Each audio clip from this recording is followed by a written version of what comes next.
Good morning बंधुरा welcome back to my channel. महानगरी कलकाता থেকে তোমাদের বন্ধু সঞ্চিতা নিয়ে চলে এসেছি আমার ডেইলি ব্লগ চ্যানেল সঞ্চিতা সঞ্চয় নিয়ে। আর নিয়ে চলে এসেছি আজকে একটা নতুন আইডিয়া সমেত একখানা ডেইলি ব্লগ। দেশে ও দেশের বাইরে যে যে প্রান্ত থেকে আমার এই ভিডিওটা দেখছো সবাই ভালো আছো, সুস্থ আছো, সাবধানেও আছো। আর আমরাও মোটামুটি ভালো আছি। আমি কিছু টিপস নিয়ে এসেছি তোমাদের কাছে, 13টা টিপস যেগুলো আমাদের সব সময় কাজে লাগে। এই 13টা টিপসের মধ্যে কোন কোন টিপসগুলো তোমাদের ভালো লাগলো এবং কোন কোনগুলো খারাপ লাগলো তোমরা অবশ্যই আমাকে কমেন্ট করে জানাবে। খুব কম সময়ের মধ্যে এবং খুব খরচ কমের মধ্যে এবং বুদ্ধি করে যদি আমরা ভালোভাবে সংসারটাকে চালাতে চেষ্টা করি তাহলে কিন্তু এই টিপসগুলো আমাদের সব সময় কাজে লাগবে। আর শুধু এই এক জেনারেশন নয়, পরস্পর অনেক জেনারেশন আমাদের এই টিপসগুলো ফলো করলে কিন্তু আশা রাখছি ফল পাবে। তা আমার ভিডিওটা তোমরা দেখতে থাকো, শেষ পর্যন্ত দেখো। যদি ভালো লাগে তাহলে যাওয়ার সময় একটা লাইক, কমেন্ট ও সাবস্ক্রাইব করে যেও। নতুন বন্ধু, পুরনো বন্ধু সবাইকে আমি ওয়েলকাম জানাচ্ছি এবং আমার আজকের ভিডিওটা পুরো দেখতে তোমাদের অনুরোধ রাখছি। তো চলো আজকের ভিডিওটা শুরু করছি। বন্ধুরা, বেগুন আমরা সবাই খেতে ভালোবাসি। আর এই বেগুন খেতে গেলে দেখবে তোমরা যে অনেকটা তেল খরচা হবে, এই ভেবে কিন্তু আমরা অনেক সময় বেগুন ভাজাকে অ্যাভয়েড করি। কিন্তু বেগুনে যদি তোমরা একটু নুন হলুদের সঙ্গে একটু তেল মিশিয়ে নাও তাহলে দেখবে এই বেগুনটা কিন্তু খুব অল্প তেলে ভাজা হয়ে যাবে। দেখো, আমি বেগুনটাকে নুন হলুদ আর একটু তেল মাখিয়ে নিয়েছিলাম আর তারপরে কিছুক্ষণ রেখে দেওয়ার পর বেশ অনেকটা জল বেরিয়েছে। এরপরে আমি কড়াটাকে ভালো করে গরম করে আর এক পলা তেল দিয়ে দিলাম। আর যতক্ষণ না কড়াটা গরম হবে তেলটা পুরো ভালো করে মাখিয়ে নিলাম কড়ার গায়ে। এরপর এক এক করে বেগুনগুলো দিয়ে আর ঢাকা চাপা দিয়ে কিন্তু আমি ভেজে নেব। উল্টে পাল্টে দেবো বারবার আর ঢাকা দেবো। তা এইভাবেই কিন্তু ভেজে নিলে খুব সহজ হবে। আর তোমাদের যদি এই টিপসটা ভালো লেগে থাকে তাহলে তোমরা অ্যাপ্লাই করতে পারো আর আমাকে জানাবে অবশ্যই। এরপরের টিপসটা হচ্ছে, আমরা আলু ভাজা খেতে সবাই ভালোবাসি। আর তোমরা সবাই জানো যে খুব তাড়াতাড়ি এই পদটাই তৈরি করা যায়। আলু ভাজা করার পর যদি আমরা কিছুক্ষণ এইরকম সাইডে করে দিই তাহলে দেখবে খুব তাড়াতাড়ি তেলটা ঝরে যাবে। আর এই এক্সট্রা তেলটায় আমরা অন্য কোনো তরকারি বা শাক ভাজা, উচ্ছে ভাজা এগুলো আমরা অনায়াসেই করে নিতে পারি। ভালো লাগলে জানিও। এরপর আসছি, আমরা ডাল ভিজিয়ে রাখি অনেকজনই, কারণ ডালের বড়া খেতে বা ডাল খেতে আমরা খুবই ভালোবাসি। কিন্তু আমাদের ধোবার সময় যে সমস্যাটা হয়, আমরা যদি বাটি থেকে কাত করে ধুই তাহলে কিন্তু অনেক সময় ডাল পড়ে যাবার চান্স থাকে। তাই আমরা যদি এরকম একটা ঝুড়ির ওপরে রেখে ধুই তাহলে ডাল পড়ে যাবার চান্সটা কম হবে আর আমাদের ডালটাও ভালো করে ধোয়া হয়ে যাবে। ভালো লাগলে অবশ্যই জানিও টিপসটা কেমন লাগলো। এরপরে আসছি দুধ সংক্রান্ত। আমরা অনেকেই দুধ গরম করি বাড়িতে, কিন্তু দুধ গরম করার সময় দেখবে উতলে পড়ে যাবার চান্স থাকে। দুধ ফোটানোর সময় আমরা ওপরের পোর্শনটায় যদি একটু বাটার বা ঘি লাগিয়ে দিই, যেহেতু বাটার বা ঘি হচ্ছে দুধজাত, তাই জন্য দুধটা কেটে যাবে না আর উপরে একটু লাগিয়ে দিলে দুধটা উতলে পড়ে যাবে না। অনেক সময় আমরা একটা ওভেনে দুধ বসিয়ে অন্য ওভেনে আমরা কাজ করি, কিন্তু আমরা অনেক সময় দেখেছি যে দুধ উতলে যাচ্ছে দেখেও আমরা কিছু করতে পারি না। যদি তোমার ওই রকম পজিশান হয় তাহলে দুধ উতলে যাচ্ছে দেখলে আমাদের হাতের সামনে তো রান্নাঘরে সবসময় জল থাকে, তাহলে একটুখানি জল দিয়ে দেবে। জল দিয়ে দিলে দেখবে যে দুধের শটটা বা ওই যে ফেনাটা অনেকটা কিন্তু নেমে যাবে। তারপরে তোমার হাতটা খালি হলে একটু দুধটা পড়ে না যাওয়া পর্যন্ত তুমি একটা হাতা দিয়ে এইভাবে যদি নেড়ে দাও তাহলে দেখবে দুধের ফেনাটা কমে যাবে। আর এই হাতাটা কখনো কিন্তু উপর করে দেবে না। হাতাটা যদি তুমি চিত করে দাও দুধের মধ্যে তবে দেখবে আর কোনো সময়ই দুধের ফেনা উতলে পড়বে না। টিপসটা ভালো লাগলে জানিও।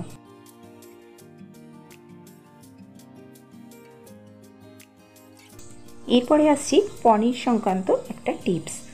পনির খেতে কিন্তু আমরা সবাই ভালোবাসি, আর নিরামিষ যেদিন আমাদের খাওয়া থাকে সেদিন কিন্তু আমরা পনিরটাকেই প্রেফার করি বেশি।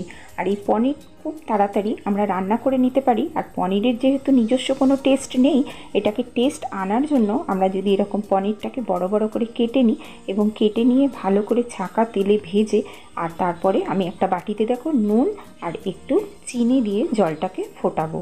যে সিরাপটা তৈরি করছি এর মধ্যে ভাজা পনিরগুলোকে কিন্তু আমি এক এক করে দিয়ে দেবো।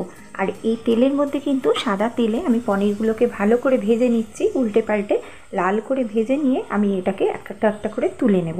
আর তুলে নিয়ে এই যে সিরাপটা তৈরি করেছি এই সিরাপটার মধ্যে কিন্তু আমি দিয়ে দেব।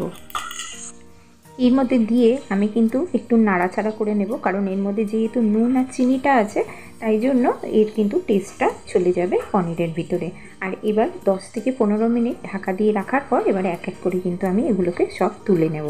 তুলে নিয়ে এগুলোকে কিন্তু আমি এবার ছোট ছোট করে নিজের পশ মতো যেরকম আমি পিস করতে চাই ঠিক সেইভাবেই কিন্তু ছোট বড় নিজের মনের মতো করে আমি কিন্তু এটাকে পিস করে নিতে পারবো।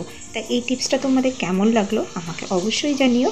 যে এই টিপসটা যদি ভালো লেগে থাকে, দেখো কত নরম হয়েছে আর সুন্দর হয়েছে, ভেঙেও যাবে না তরকারিতে দিলে। এরপরের যে টিপসটায় আসছি সেটা হচ্ছে শাক সংক্রান্ত। শাক কিন্তু আমরা সবাই খেতে ভালোবাসি, আর শাকে কিন্তু পুষ্টিগুণও অনেক আছে, তাই জন্য আমরা শাক খেতে সবাই ভালোবাসি। কিন্তু এই শাক কাটার পর যদি আমরা ধুতে যাই তাহলে সেই শাকের পুষ্টিগুণটা কিন্তু নষ্ট হয়ে যায়, আর কেটে ধোয়ার সময় অনেকটা শাক কিন্তু পড়ে যায় বা নষ্ট হয়ে যায়। তাই জন্য আমরা যদি বাজার থেকে যে শাকটা নিয়ে আসছি সেটা যদি আমরা গোটা ধুয়ে নিই তাহলে কিন্তু তার পুষ্টিগুণও নষ্ট হয় না, অথচ শাকটা কিন্তু খুব তাড়াতাড়ি আমাদের কাটার পক্ষেও সহজ হয় আর সেটা রান্না করার পক্ষেও সহজ হয়। কারণ এই যে গোড়াগুলোতে অনেক দেখবে শিকড়গুলোতে এই মাটি বালি লেগে থাকে, এটা যদি আমরা গোটা অবস্থায় ধুয়ে নিই আর ধুয়ে নেবার পর যদি আমরা এটার থেকে বালিগুলোকে বার করে দিই তাহলে দেখবে অনেক সহজ হয়ে যাবে শাকটা কাটা। আর এই গোড়াগুলোকে প্রথমে যদি আমরা কেটে ফেলে দিই, দিয়ে তারপরে গোটা শাকটাকে ধুয়ে নিলে আমাদের এই যে গোছা করে করে দেখো আমি কি সুন্দর ধুয়ে নিচ্ছি, এইটা নিলে কিন্তু কি হয় বলো তো, আমাদের কাটতেও সুবিধা হয়। আর এই গোটা অবস্থায় যদি আমরা এটাকে ধুয়ে নিই তাহলে কিন্তু আমাদের কেটে রান্না করতেও সুবিধা হবে আর এর পুষ্টিগুণটাও বজায় থাকবে। তো আমি দেখো এইভাবে শাকটাকে ধুয়ে আর একটা ঝুড়ির মধ্যে দিয়ে দেব জল ঝাড়ানোর জন্য। তা তোমরা যে কোনো পাত্রেও রাখতে পারো, বা দেখবে অনেকটা জল শাক থেকে ঝরে যাবে। আমি দেখো এই বাটিটার মধ্যে রাখছি, ঝুড়িতে রাখলেও হয় কিন্তু বাটিটা যেহেতু আমার হাতের সামনে ছিল তাই জন্য আমি বাটিটাতেই রেখে দিলাম। আর বেশ কিছুক্ষণ পর দেখবে শাক থেকে জলটা ঝরে যাবে, আর যেরকম আমি গোছা করে ধরে রেখেছিলাম তাহলে কিন্তু আমার কাটতেও খুব সহজ হয়ে গেল। দেখো আমি সেই রকমই গোছা করে শাকটাকে বেছে রেখেছিলাম বলে আমার কেটে নিতে সুবিধা হলো। আর এই দেখো আমার শাক রেডি। এরপরে আসছি আমি শশা সংক্রান্ত। শশা কিন্তু আমাদের হজম করাতে খুব সাহায্য করে, আর শশা কিন্তু আমাদের প্রত্যেকের খাবার পাতে থাকা উচিত, কারণ এটা ডাইজেস্ট করতে কিন্তু ভীষণ সাহায্য করে। তাই আমরা শশা যারা খেতে ভালোবাসি বা আমরা স্যালাডে খাই তারা কিন্তু যদি এই শশার মুখটাকে কেটে দেখবে অনেকক্ষণ ঘষলে একটা আঠা আঠা মতো বের হয়। এই আঠাটা যত বেরোবে জানবে শশাটা তেতো, আর যদি এই আঠাটা কম বেরোয় তাহলে জানবে শশাটা তেতো হবে না। দেখো আমার এই শশাটাতে বেশ অনেকটা আঠা বেরিয়েছে, তার মানে এই শশাটা কাটলে একটু তিতকুটে হবে। তাই জন্য আমি দুটো মুখকে ভালো করে ঘষে এর আঠাটাকে বার করে দিলাম। আর বার করে দিয়ে এটার মুখের মধ্যে কি করব যেন, অনেকক্ষণ ধরে কিন্তু এটাকে ঘষবো, ঘষলে দেখবে ওর আঠাটা বেরোতেই থাকবে, যতক্ষণ ওর আঠাটা বেরোবে আমি কিন্তু বার করে দিলাম।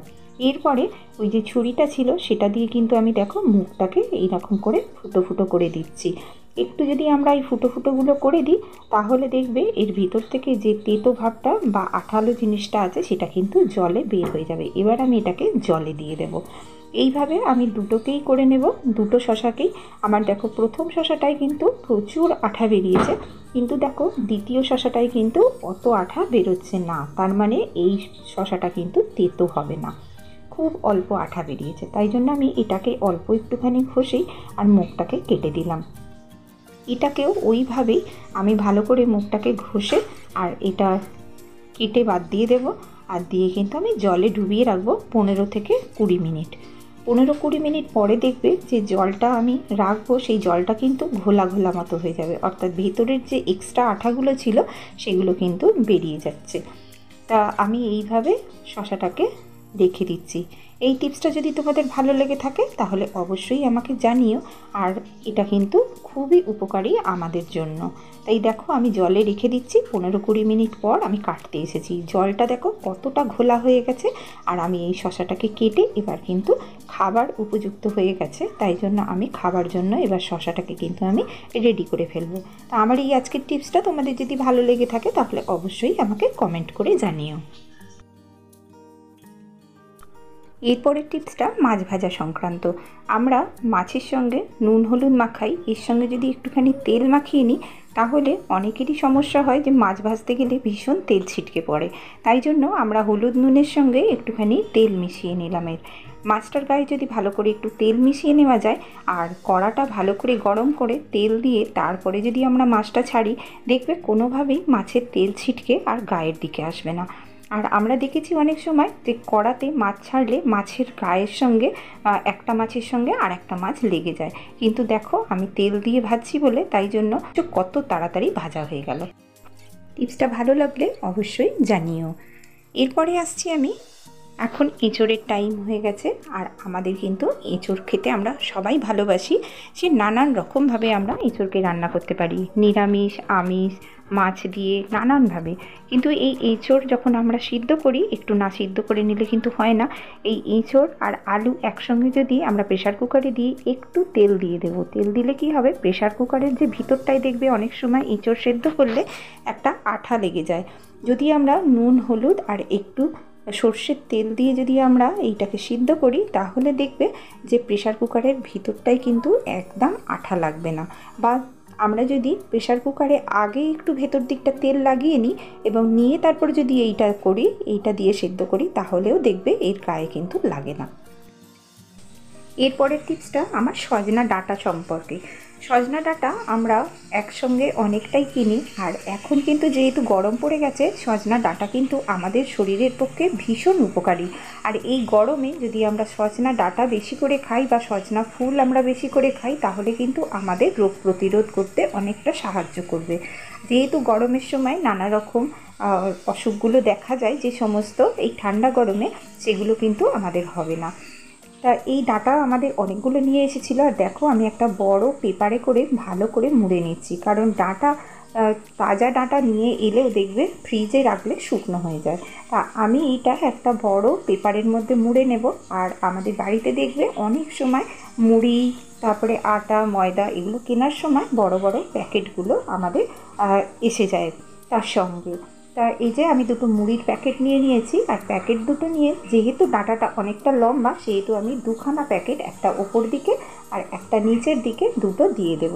তাহলে আমার ভিতরের ডাঁটাটা অনেক দিন তাজা থাকবে। আর যদি বা ভেপার জমে, সেটা কিন্তু ওই পেপারের মধ্যে অ্যাবসর্ব করে নেবে। তা এইভাবে আমি কিন্তু ফ্রিজের মধ্যে ঢুকিয়ে রেখে দেবো। টিপসটা যদি ভালো লাগে তাহলে জানিও।